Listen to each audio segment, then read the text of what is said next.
Okay, continuing from here, हमारा जो अभी का टॉपिक है वो कैंडल्स के ऊपर है। ठीक है, हमने क्या क्या चीजें सीख ली हैं, हमें मार्केट स्ट्रक्चर के ऊपर काफी हद तक समझ में आ गई है, हमें सपोर्ट रेजिस्टेंस सप्लाई डिमांड के अंदर काफी ज्यादा चीजें समझ में आ गई हैं, हमें ट्रेंड लाइंस के अंदर काफी ज्यादा चीजें समझ में आ गई हैं। नेक्स्ट टॉपिक हमारा सर है कैंडल स्टिक्स के ऊपर। कैंडल स्टिक्स आज हम कवर अप करेंगे।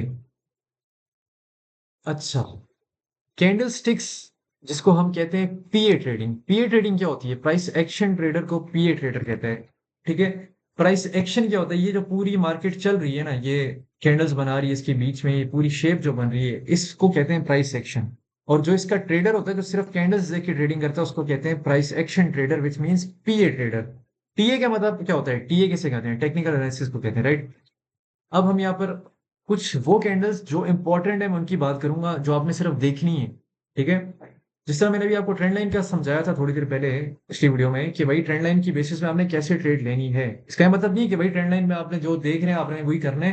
ट्रेड आपने अपनी सप्लाई डिमांड से लेनी है। सपोर्ट रेजिस्टेंस से आपको पता चलेगा कि ब्रेकआउट हो रहा है उस जगह का, और ट्रेंड लाइन से आपको पता चलेगा कि भाई ये ट्रेंड इस साइड पे अब चलना शुरू हो गया है, तो मैं फर्दर होल्ड कर सकता हूँ, राइट।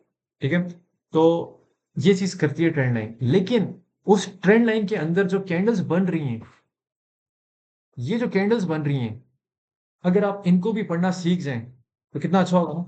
काफी हद तक आपको तो चीजें समझ में आ गई हैं कि लेट सपोज ये सप्लाई था, यहां से मार्केट ने आपने सेल लेना था, राइट। मार्केट इधर से आती है और आपने यहां से सेल किया। ठीक है, ये आपका सेल जोन था, आपने यहाँ से सेल किया। ठीक है, और आपका जो स्टॉप लॉस था वो इसके ऊपर था, राइट। आपने क्या किया कि चेक करने के लिए कि आइदर मैं सेल ट्रेंड के अंदर अभी भी वैलिड हूं, आप यहाँ पर एक ट्रेंड लाइन इस तरह की बना लेते हैं। ठीक है, यहाँ पर मुझे शेप थोड़ी सी बुरी है क्योंकि 15 मिनट टाइम फ्रेम है, थोड़ा उसको बड़ा टाइम फ्रेम करना।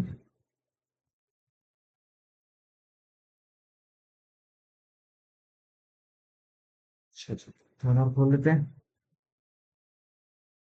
ये आपकी ट्रेंड लाइन यहाँ पर बन गई। जैसे आपकी नेक्स्ट ट्रेंड लाइन यहाँ पर इस तरह की बनेगी कुछ। ठीक है, थोड़ी बदशकली किस्म की ट्रेंड लाइंस बनी है, लेकिन एनीवेज बेरिश ट्रेंड में नीचे वाली ट्रेंड लाइन उससे काउंट नहीं होती, ऊपर की काउंट होती है। तो यहां से आपने सेल किया, यहां से मार्केट इधर आती है, टच करती है, रिजेक्शन लेती है, नीचे आती है, नीचे आती है। अभी तक आपने अपनी सेल्स को होल्ड किया हुआ है क्योंकि आपको पता है कि भाई साहब ये एक बेरिश ट्रेंड के अंदर घुसी हुई है मार्केट। लेकिन आपको ये भी पता है कि यार जब मार्केट इस तरह बेरिश ट्रेंड में घुसती है तो वो किसी भी डिमांड जोन से ब्रेक करती है और ऊपर चली जाती है, राइट। तो अभी तक तो आप अपने सेल्स को यहां से जो आपने सेल किया था, आप उनको होल्ड कर सकते हैं थिंकिंग कि मार्केट इधर से फर्दर नीचे भी जा सकती है, लेकिन आपने ऑब्वियसली रास्ते में प्रॉफिट्स थोड़े थोड़े लेने हैं। ठीक है, अब मार्केट नीचे आती है, इधर से रिजेक्शन खा के ऊपर आ रही है। ठीक है, अगर यहां पर आती है तो पॉसिबिलिटी है कि यहाँ से फिर से रिजेक्शन खा के नीचे चली जाएंगी ऊपर की, राइट। ये कौन सा जोन बनता है? 80 से 88, 80 से 88 का जोन, राइट, जिधर से हमारी ट्रेंड लाइन बन रही है। ऐसे ही है। अब आप देखना कि ये जो 1 आवर की कैंडल मैंने मार्क की है ना, छोटे टाइम फ्रेम में देखना कि यहाँ पर बेसिस होंगी मल्टीपल, जिसकी बेसिस में यहाँ से रिजेक्शन आएगी और मार्केट इधर से गिर जाएगी। जो ट्रेंड लाइन ट्रेडर होगा वो कहेगा कि ये मेरी ट्रेंड लाइन से गिर गया है, लेकिन हमारे लिए सिर्फ एक कॉन्फ्रेंस होता है ये। अब लेट सपोज आपने यहाँ से सेल किया हुआ था, सेल आपने होल्ड किया हुआ, मार्केट इधर से यहाँ तक आती है, आपने पैनिक नहीं होना जब तक कि इसके ऊपर क्लोजिंग नहीं कर देती है। ऐसे क्लोजिंग होगी तो इसका मतलब सेल से निकलना। अब यहां पर एक चीज आपने देखनी है कि कुछ कैंडल्स होती है जिनको हम कहते हैं ट्रेंड रिवर्सल कैंडल स्टिक्स। यार इतना प्यारा बाय बन रहा है, लेकिन आप लोग की वीडियो के चक्कर में मेरा बाय मिस हो जाएगा। लेकिन मिस करें, हम शाम को ट्रेड करेंगे। अच्छा जी, कुछ कैंडल्स हैं जो कि जिनको हम कहते हैं ट्रेंड रिवर्सल कैंडल स्टिक्स, सही है। वो कौन सी कैंडल्स हैं अभी यहाँ पर मैं आपको बता देता हूँ। यहाँ पर मैं लिख भी देता हूँ, ठीक है, ताकि आप गूगल अप कर लें, आपके लिए ज्यादा आसानी हो।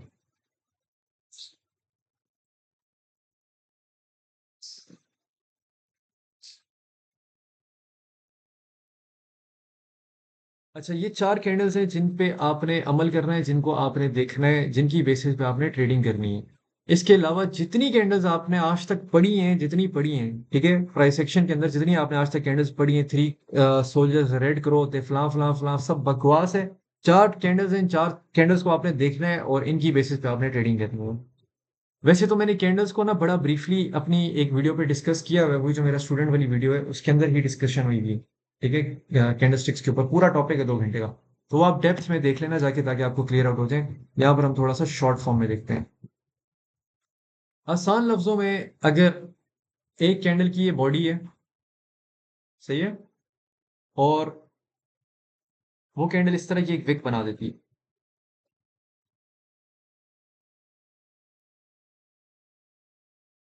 ये चीज बनती है। बेरिश कैंडल अगर नीचे की तरफ विक मारती है, इसका मतलब ये है कि वो बेरिश कैंडल थक गई है, उसने लिक्विडेशन यहाँ से ग्रैब कर ली, वो थकना शुरू हो गई है। हो सकता है वो एक आध और बेरिश कैंडल बने, उसकी भी नीचे विक है, हो सकता है एक और बेरिश बने और उसकी भी नीचे विक है, और उसके बाद एक ग्रीन कैंडल आ गई, और क्या होगा, एक बुलिश इनगल्फिंग आएगी और इन तीनों का डोमिनेंट ब्रेक कर देगी, ऐसे करके। ठीक है, और यहाँ से मार्केट फर्दर ऊपर चली जाएगी। जो मेरी पहली वीडियो थी टेक्निकल एनालिसिस में, उसमें मैंने बुलिश इनगल्फिंग का थोड़ा बहुत समझाया भी था। ठीक है। अच्छा, अब यहाँ पर आते हैं कि बुलिश इनगल्फिंग और बेरिश इनगल्फिंग का तो आप लोगों को वैसे ही पता है। ठीक है, कि किस तरह की होती हैं, क्या टाइप्स होती हैं इनकी। ठीक है, अगर नहीं पता तो जाके फिर वो वीडियो देख लेना, 2 घंटे की, मैं यहाँ पर डिस्कस नहीं कर सकता। नेक्स्ट आता है, अच्छा पहले तो थोड़ा सा बेसिक समझ लेते हैं, ठीक है, इन चारों की तरफ थोड़ी देर में आते हैं। यहाँ पर आ जाते हैं। बेरिश कैंडल ऊपर विक मारेगी, ठीक है, मतलब बेरिश कैंडल ने ऊपर विक मारी है और नीचे बॉडी क्लोज कर दी है। इसका मतलब क्या है, इसका मतलब है कि भाई वो रॉकेट की तरह नीचे आ रही है। जैसे एक रॉकेट होता है ना, उसकी शेप इस तरह होती है, पीछे से उसकी आग लगी होती है। उस तरह अगर वो कैंडल बेरिश है, रेड कैंडल बनी है, उसके पीछे विक है, इसका मतलब है वो नीचे की तरफ खींचेगी मार्केट को। लेकिन अगर एक बुलिश कैंडल है और उसकी विक नीचे की तरफ है, इसका मतलब है कि वो ऊपर की तरफ खींचेगी मार्केट को। ठीक है, तो ये ऐसा रॉकेट की तरह अपने माइंड में रखना है कि भाई साहब, ये एज अ रॉकेट की तरह सीन है, सही है, मतलब आसान लफ्जों में, कि याद करने की जरूरत नहीं है, बस सिंपली देखना है कि विक नीचे की तरफ आई है या ऊपर की तरफ आई है, और किस कैंडल पे आई है। अगर तो लेट सपोज ग्रीन कैंडल है, उसके ऊपर विक आ गई, तो फिर क्या होगा, इसका मतलब ये कि भाई साहब वो ऊपर से थक गई है, वो और ऊपर जाना नहीं चाह रही। नीचे की तरफ विक है तो इसका मतलब है कि वो और ऊपर जाना चाह रही है, ऊपर की तरफ विक है तो इसका मतलब वो ऊपर नहीं जाना चाह रही है। और ऑफ कोर्स जितनी बड़ी विक होगी, उतने ज्यादा चांसेस हैं कि अब रिवर्सल आने लगा वहां से, मतलब वहां से बेरिश कैंडल्स आने लगी हैं। सेम केस इंप्लीमेंट होता है बेरिश कैंडल्स के लिए। अगर बेरिश कैंडल है, तो अगर उसके नीचे की तरफ विक है, तो वो मतलब कि ऊपर जाने लगी है। अगर उसके ऊपर की तरफ विक है, तो उसका मतलब है कि वो नीचे जाने लगी है। Strong bearish candle. सवाल यहाँ पर एक और भी पैदा होता है, ये तो आपको समझ में आ गई, ऊपर नीचे की विक है, अगर दोनों तरफ विक हुई तो फिर क्या करना है। दोनों तरफ विक का मतलब है कि वो कैंडल न्यूट्रल कैंडल है, वीक हो चुकी है। ठीक है, ऑब्वियसली बॉडी जो है वो बहुत मैटर करती है। अगर तो लेट सपोज इतनी बड़ी विक है और इतनी सी बुलिश कैंडल है, मतलब इतनी सी बॉडी है, स्मॉल बॉडी और बिग विक, इसका मतलब ये कि भाई वो चीर फाड़ती हुई ऊपर जाने लगी है। इस कैंडल को हम कहते हैं शूटिंग स्टार। ठीक है, या इसको आप हैमर कैंडल या डोजी भी कह सकते हो, आपकी अपनी मर्जी है, जो भी आपने बकवास बोलनी है आप बोल सकते हैं। इसकी एग्जांपल यहां पर हम ले लेते हैं, ये ये चार्ट्स को अपने सामने खोल के देख रहे हैं, करंट चार्ट है। ठीक है, अब आप देखना कि आने वाले कुछ टाइम के अंदर अंदर, ठीक है, ये कैंडल्स यहाँ पर इस तरह फर्दर यहाँ से ऊपर चली होंगी, ये चीज होने लगी। ठीक है, इसकी अगर हम प्रीवियस एग्जांपल जाके कहीं से भी ले लें, ठीक है, तो ये देख लें, ये आपके सामने मिसाल है। बेरिश कैंडल आई यहाँ पर, राइट, बॉडी बहुत बड़ी थी, बेशक नीचे विक आई है, तो इसका मतलब क्या है कि वो अभी भी बेरिश है। बेरिश एक और कैंडल आई लेकिन विक आ गई, इसका मतलब क्या है कि एक और ग्रीन कैंडल आई, मतलब वहां से थोड़ा सा ट्रेंड वक्ती तौर के लिए चेंज हो गया। खैर, फिर बेरिश कैंडल आई, लेकिन हमें इन सारी बेरिश कैंडल से ये शो हो रहा है कि यार ये वीक बेरिश कैंडल्स हैं, मतलब ट्रेंड इतना वीक नहीं है, एक्चुअल ट्रेंड बुलिश ही है। बेरिश कैंडल आई बड़ी सी, लेकिन बड़ी सी विक आ गई, नीचे की तरफ विक आ गई। हमें तो बेरिश के ऊपर ऊपर चाहिए होती है विक, तो ये नीचे आ गई, इसका मतलब क्या है कि बुलिश आने लगी। बुलिश कैंडल आई, छोटी बॉडी, बड़ी विक, नीचे की तरफ, ट्रेंड चेंज हो गया, मार्केट ऊपर चलेगी, राइट। अब इसी तरह अगर आप यहां पर देखें, इस ट्रेंड का टॉप है, यहां पर बुलिश कैंडल ने वीकनेस का साइन दिया, बुलिश कैंडल ने आपको दिखाया कि भाई साहब थक गई हूं मैं, और मेरे पास हिम्मत नहीं ऊपर जाने की। ठीक है, तो आपने यहाँ पर देख लिया कि भाई बुलिश कैंडल ने आपको यहाँ पर साइंस दे दिए कि भाई विक्स आ गए हैं। उसके बाद क्या हुआ, उसके बाद एक रेड कैंडल ही, मार्केट यहाँ से नीचे आना शुरू हुई। ठीक है, ऑब्वियसली आपने ये देखते साथ ही सेल नहीं मार देना भाई, ये कॉन्फ्लुएंसेस हैं, सही है, सिर्फ आपकी सप्लाई और डिमांड के अंदर काम करने के लिए।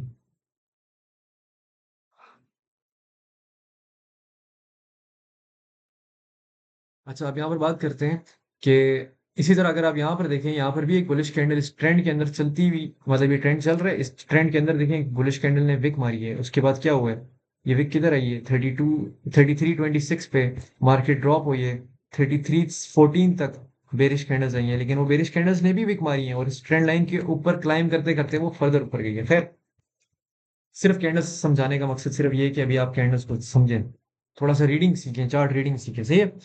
बुलिश कैंडल ने नीचे विक मार दी, बुलिश कैंडल ने नीचे विक मारी है, ठीक है, और मार्केट ऊपर गई है। ये उसके बाद फौरन से रेड कैंडल्स आ गई और मार्केट नीचे आ गई है। इस केस पे ये सिर्फ एक क्लियरली मैनिपुलेशन है, इस पे आपका कसूर ही नहीं है, ठीक है। अच्छा, यहाँ पर अगर आते हैं तो ये बेरिश कैंडल आई है, ठीक है, और इसके नीचे कोई विक नहीं है, लेकिन इसके ऊपर एक बड़ी विक है। इसका मतलब क्या कि वो गई मार्केट नीचे खत्म, लेकिन ऐसा नहीं हुआ। उसके बाद अगली कैंडल फिर बुलिश आ गई और नीचे विक मार गई। इसका क्या मतलब है, ये जो पिछली दो कैंडल्स थी, एक इतनी बड़ी बेरिश बुलिश, उसके बाद इतनी बड़ी बेरिश, ये क्या था, ये एक आपके साथ प्रैंक हुआ था, ठीक है, ये गोल्ड आपके साथ खेल गया था, ठीक है। तो इस केस पे गोल्ड ने आपके साथ क्या किया, आपके साथ जो है ना हाथ फेरा और फिर पैसे भी नहीं दिए, वो वाला सीन किए। तो अब आपने क्या करना है कि आपने यहाँ पर देखना है, उससे नेक्स्ट ऑब्वियसली आप नेक्स्ट कैंडल्स देखते जाएंगे जब तक कंफर्मेशन नहीं आती। आप यहाँ पर देखेंगे कैंडल ने विक मार दी, उसके बाद दोबारा बेरिश कैंडल आती है, विक मार दी। इसका क्या मतलब है, आपने सिंपली एक सपोर्ट रेजिस्टेंस यहाँ पर मार्क कर ली जिधर से रिजेक्शन और पंप आ रहा है, ठीक है। और अब आप वेट करें कि यार एक ट्रेंड लाइन की शेप आपके लिए बनती है या नहीं बनती ट्रेंड कैच करने के लिए। खैर, यहाँ पर आपके पास मल्टीपल साइंस आना शुरू हुए हैं कि भाई साहब नीचे की तरफ विक्स आना शुरू हुई है, मतलब सपोर्ट होल्ड करना शुरू हुई है, रेजिस्टेंस की वाट लगने लगी है, रेजिस्टेंस टूटने लगी है। और वही होता है कि वो रेजिस्टेंस टूट के वहां से ऊपर चली जाती है, ठीक है। उसके बाद आपने क्या करना है नेक्स्ट, लेट सपोज आपने नीचे से बाय लिया था, आप सिंपली यहाँ पर अपनी ट्रेंड लाइन बना लेंगे उसी तरीके से, ठीक है, जिस तरह मैंने समझाया था। और ये अब आपने एक पूरा का पूरा बुलिश ट्रेंड यहाँ पर कैच कर लिया। जब ये ट्रेंड यहाँ से टूटेगा आपको पता चलेगा कि भाई ट्रेंड रिवर्सल आ गया। खैर, आसान लफ्जों में, तो अब आपको ये समझ में आ गया कि भाई साहब, अब देखिए यहाँ पर, ये देखें एक चीज मैं आपको बताता हूँ, अभी करंट सिचुएशन पे अगर मार्केट की जाए, यहाँ पर ये देखें कि इस कैंडल ने जो क्लोजिंग दी है उस पे ऊपर एक विक छोड़ दी। इसका क्या मतलब है कि ये वीकनेस शो कर रही है ये बुलिश कैंडल, ठीक है, कि भाई साहब ये ऊपर तो जाना चाह रही है। क्यों जाना चाह रही है, क्योंकि यहाँ से सारी लिक्विडिटी ग्रैप हो गई है, लेकिन ये कैंडल थोड़ा सा मस्ती कर रही है। तो अभी हम आने वाले एक दो घंटे के अंदर देखेंगे कि मार्केट क्या फॉर्मेशन पकड़ती है। तो ये तो आपको समझ में आ गया कि भाई कैंडलस्टिक्स, आसान लफ्जों में क्या देखना है आपने, सिर्फ विक्स देखनी है, विक्स आपको प्राइस रीडिंग बताइए, सही है। अगर आप यहाँ पर भी जाएंगे, यहाँ पर देखें बेरिश कैंडल्स नीचे विक्स मारती हैं, उसके बाद मार्केट ऊपर चली जाती है। बुलिश कैंडल इतनी बड़ी विक नीचे की मारती है, फौरन मार्केट ऊपर चली जाती है। बेरिश कैंडल इतनी बड़ी विक ऊपर की मारती है, छोटी बॉडी, मार्केट नीचे चली जाती है, ठीक है। ये जो पतली बॉडी, छोटी बॉडी, बड़ी विक्स वाली जो कैंडल्स हैं, ये सारी shooting star, morning star, doji candles हैं, ठीक है। इनगल्फिंग जो है मैंने आपको पहले बता दिया था, इनगल्फिंग किसे कहते हैं। इनगल्फिंग इन तीन से डिफरेंट है, डोजी, शूटिंग और मॉर्निंग स्टार या हैमर, ये चार पांच जो है ना सिमिलर कैंडल हैं, ठीक है। तो लेकिन इनको याद करने का आप बेशक याद ना करें, आप कंफ्यूज होंगे, सिंपली बस विक्स देखनी है, छोटी बॉडी और बड़ी लंबी विक हो, इसका मतलब है वो ट्रेंड का बॉटम या टॉप है, बस इंडिकेशन है वो आपके लिए, ठीक है। जैसे ये जो कैंडल है, ये रेड कलर की कैंडल है जिसकी बड़ी सी विक है, इस कैंडल को हम कहते हैं शूटिंग स्टार, ठीक है। लेकिन ये कैंडल हमें ग्रीन में चाहिए होती है कंफर्मेशन के लिए, राइट, शूटिंग स्टार, ठीक है, कैंडल।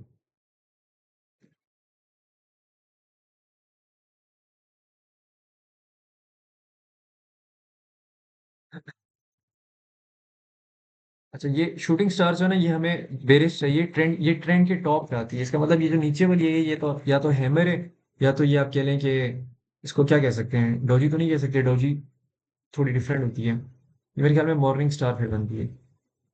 शूटिंग स्टार टॉप पे आती है और मॉर्निंग स्टार क्या है, मॉर्निंग स्टार बॉटम पे आती है, ये चीज़ है, ठीक है। ये मॉर्निंग स्टार है, ठीक है। आप इनको जाके फर्दर देखें ताकि आप मॉर्निंग स्टार, शूटिंग स्टार और ये तीन चार कैंडल्स जो है ना ये पढ़ें, ताकि आपको जरा सा शेप वगैरह समझ में आ जाएगी, ठीक है। लेकिन आसान लफ्जों में सिर्फ आपने विक्स देखनी है, और ये विक्स देख के आपको मार्केट की स्ट्रेंथ और वीकनेस वैसे ही पता चल जाएगी, ठीक है। तो अब मिलते हैं नेक्स्ट वीडियो पे। नेक्स्ट टॉपिक हमारा क्या है, नेक्स्ट हमारा डाइवर्जेंसेस और हेल्पिंग इंडिकेटर्स जो आप यूज कर सकते हैं, ये जो है ना कुछ दिन के अंदर अपलोड करते हैं। मिलते हैं नेक्स्ट वीडियो पे, तब तक के लिए अल्लाह हाफिज।